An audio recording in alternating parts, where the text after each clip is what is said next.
सारा पैसा 3% लोगों के पास में है और आम जनता परेशान हो रही है।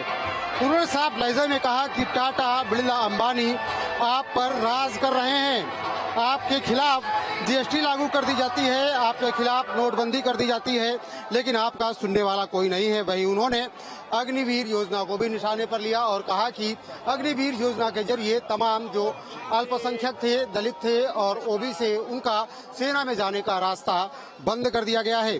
तो कुल मिलाकर के वो केंद्र सरकार की नीतियों पर जहां हमलावर रहे, वहीं उनके निशाने पर दलित, अल्पसंख्यक और पिछड़ा वर्ग के लोग रहे। और उन्होंने कहा कि इनकी आबादी मिलकर के 75% से ज्यादा होती है, लेकिन देश के संसाधनों पर उनका हक नाम मात्र का ही है। और तमाम बड़े जो पद हैं देश के, चाहे वो मीडिया की बात की जाए, चाहे वो औद्योगिक घरानों की बात की जाए, उनमें जो उनकी भूमिका है बेहद कम है।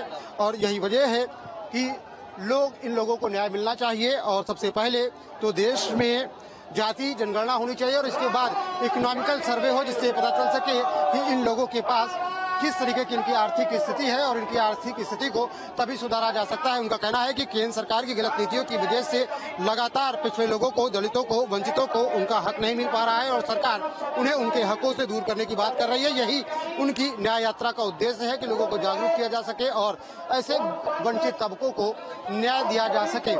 यही वजह है कि वो लगातार इस बात पर जोर देते रहे कि देश की जो अधिकतम आबादी है, उनको जाति के आधार पर, उनके धर्म के आधार पर उनको न्याय मिले। उन्होंने कहीं भी ये नहीं कहा कि तमाम गरीब लोग हैं, सभी सर्व समाज के गरीब लोग हैं, उनको उनका हक मिलना चाहिए।